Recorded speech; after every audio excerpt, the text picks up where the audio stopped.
So மக்கள், இந்த video நீங்கள் என்ன பார்க்க போகிறீங்கன்னா 6 இல்லீகலான விஷயம் நிறையா பேரண்ட்ஸ் வந்து பண்ணுறது. இந்த வீடியோ லைக் பண்ணிவிட்டு உங்கள் பேரண்ட்ஸோ உங்களுக்கு தெரிஞ்ச யாராவது ஒருத்தரோட பேரண்ட்ஸோ வந்து பார்க்க இந்த மாதிரி பண்ணிட்டு இருக்காங்களா அவங்களுக்கு வந்து மறக்காமல் ஷேர் பண்ணுங்கள். அண்ட் இந்த வீடியோ மறக்காமல் ஷேர் பண்ணுங்கள். ஓகே, இப்போ வீடியோ பார்த்து என்ஜாய் பண்ணுங்கள். டே பூட்டா, நீ படித்து முடிச்சுட்டு என்ன வேலைக்கு நீ போகலான் இருக்க? நான் வந்து ஒரு பெரிய யூடியூபர் ஆகலான் இருக்கேன்ப்பா. எது யூடியூபரா? டே வச்சிரும், ஒழுங்கா நீ இன்ஜினியர் ஆகடா. அதெல்லாம் முடியாது, நான் யூடியூபர் தான்ப்பா ஆவேன். அடி வாங்கிற பூட்டா, நீ இன்ஜினியர் தான் ஆகுற. பா, ஒருத்தன் வந்து பெரியவன் ஆகி அவன் என்ன ஆகணும்னு சொல்லிட்டு முடிவெடுக்க வேண்டிய உரிமை வந்து அவன் கிட்ட மட்டும்தான் இருக்கு. அதை வந்து மீறி வேற ஏதாவது படிக்க வச்சாங்கன்னா அது சட்டப்படி குற்றம், தெரியுமா? என்னடா சொல்ற? ஆமா, இப்ப சொல்றேன், கவனிங்க. அதாவது வந்து டைரக்டான சட்டம் கிடையாதுப்பா. ஒரு சைல்டு வந்து அவன் கெரியர் வந்து என்ன சூஸ் பண்ணணும்னு சொல்லிட்டு அது பேரண்ட்ஸ் வந்து தடுத்து நிறுத்தக்கூடாதுன்னு சொல்லி டைரக்டான சட்டம் கிடையாது. பட் ஆனால் article 19 of the Indian constitution படி guarantees the right to freedom of expression. அதில் வந்து என்னென்ன இன்க்ளூட் பண்ணிருக்குன்னா, அதாவது ஒரு சைல்டு வந்து அவன் கெரியரை வந்து என்ன சூஸ் பண்ணலான்னு சொல்லிட்டு அவனுக்கு உரிமை இருக்குன்னு சொல்லிட்டு அதில் குறிப்பிட்டிருக்கு. புரியுதா உங்களுக்கு? ஸோ அதனால நீ என்ன வந்து இது பண்ணு, என்ன வந்து அதை பண்ணு, நீ வந்து அப்படியாகு இப்படியாகுன்னு சொல்லிட்டு நீங்கள் சஜஷன்ஸ் தரலாம். ஆனால் டெசிஷன் வந்து நான் தான் எடுக்கணும், நீங்கள் எடுக்கக்கூடாது. புரிகிறதாப்பா உங்களுக்கு? புரிஞ்சுது. இதுக்கு டைரக்டான லா கிடையாது தான், பட் இருந்தாலும் இந்த மாதிரி எல்லாம் பண்ணக்கூடாதுன்னு இருக்குல்ல. புரிஞ்சுது. அதாவது நான் உன்னை கட்டாயப்படுத்தலை, இப்போவும் சொல்கிறேன், சரியா? நீ இன்ஜினியர் தான் ஆகுன்னு சொல்ல, ஆனால் ட்ரை பண்ணி பாரு, வரலாம் விட்டுரு. ஆனால் இந்த பீஸானந்தா வந்து என்னடா சூப்பரா படிக்கிறேன்டா, அவன் கிளாஸ் தானே நீ, உனக்கும் அவனுக்கு இருக்கிற ஒரே மூட தானே. அவன் எப்படி வந்து 100% அப்படின்னு சூப்பர் மார்க்கா வாங்குறான். நீ என்னடா ஜஸ்ட் பாஸ் 35 30 40 45 நீ என்னடா நினைச்சிட்டு இருக்க? உன் மண்டையில என்ன களிமண்ணா இருக்கு? சோத்து தானே திங்குற நீ. அவன் எப்படி சூப்பரா படிக்கிறான், உனக்கு என்னடா குறை? உனக்கு என்னடா நான் குறை வச்சேன்? அறிவில்லடா உனக்கு? பா, இந்த மாதிரி அடுத்தவங்களை கம்பேர் பண்ணி பேசுறது, மென்டல் ஹராஸ்மெண்ட் பண்றது, இந்த மாதிரி திட்டுறது, இது எல்லாமே சட்டப்படி குற்றம்ப்பா. என்னடா இதுவும் சட்டப்படி குற்றமா? ஆமா, சொல்றேன் கேளுங்க.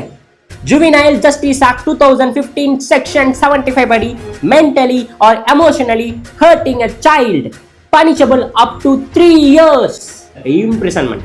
அதாவது இதில் என்ன சொல்ல வராங்கன்னா, ஒரு சைல்டோட கான்ஃபிடன்ஸையோ இல்லை வந்து அவனை வந்து வேற ஒரு சைல்டு கூட கம்பேர் பண்ணி பேசுறதையோ இல்லை வந்து வேற ஏதாவது விஷயத்தை பற்றி ரொம்ப கேவலமாக வந்து பேசுறதோ, அது வந்து டீச்சர்ஸாக இருந்தாலும் சரி, பேரண்ட்ஸாக இருந்தாலும் சரி, இல்லை ரிலேட்டிவ்ஸாக இருந்தாலும் சரி, யாராக இருந்தாலும் சரி, அது வந்து சட்டப்படி குற்றம் சொல்லி இதில் சொல்லியிருக்குப்பா.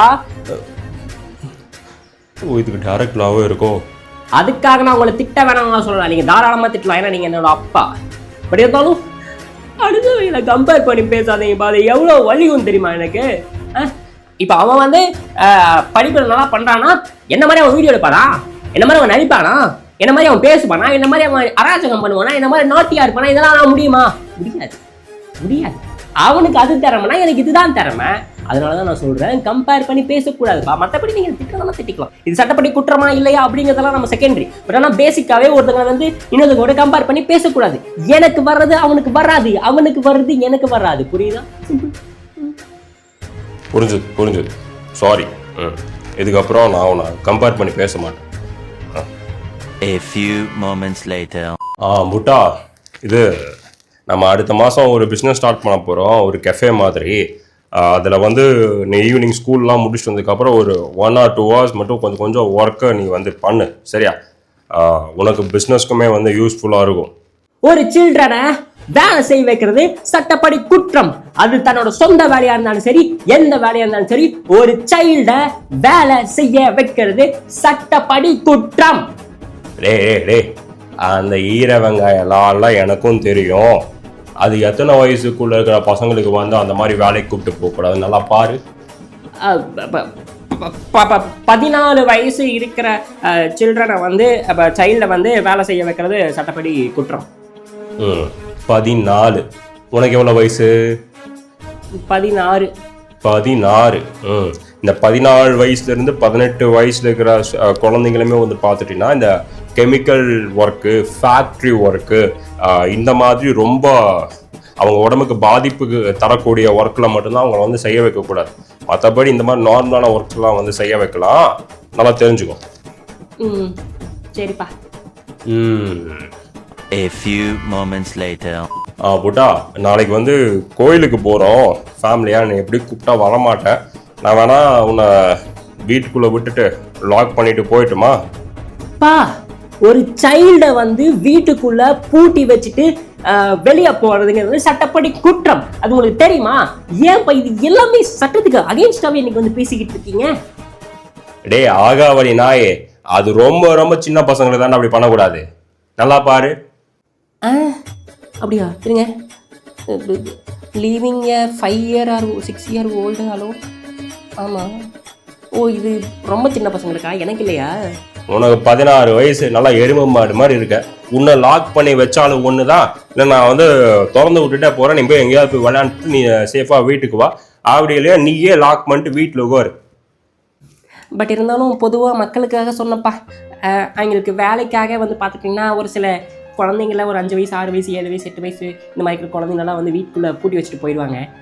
அது வந்து சட்டப்படி குற்றம்னே சொல்லிட்டு மக்களுக்கு தெரிவிக்கணும். அதுக்கப்புறம் அந்த குழந்தைங்களுக்கு வந்து பனிஷ்மெண்ட் தரதுக்காக வந்து பார்த்தோம்னா வீட்டுக்குள்ளேயே பூட்டி வச்சுட்டு போயிடுவாங்க.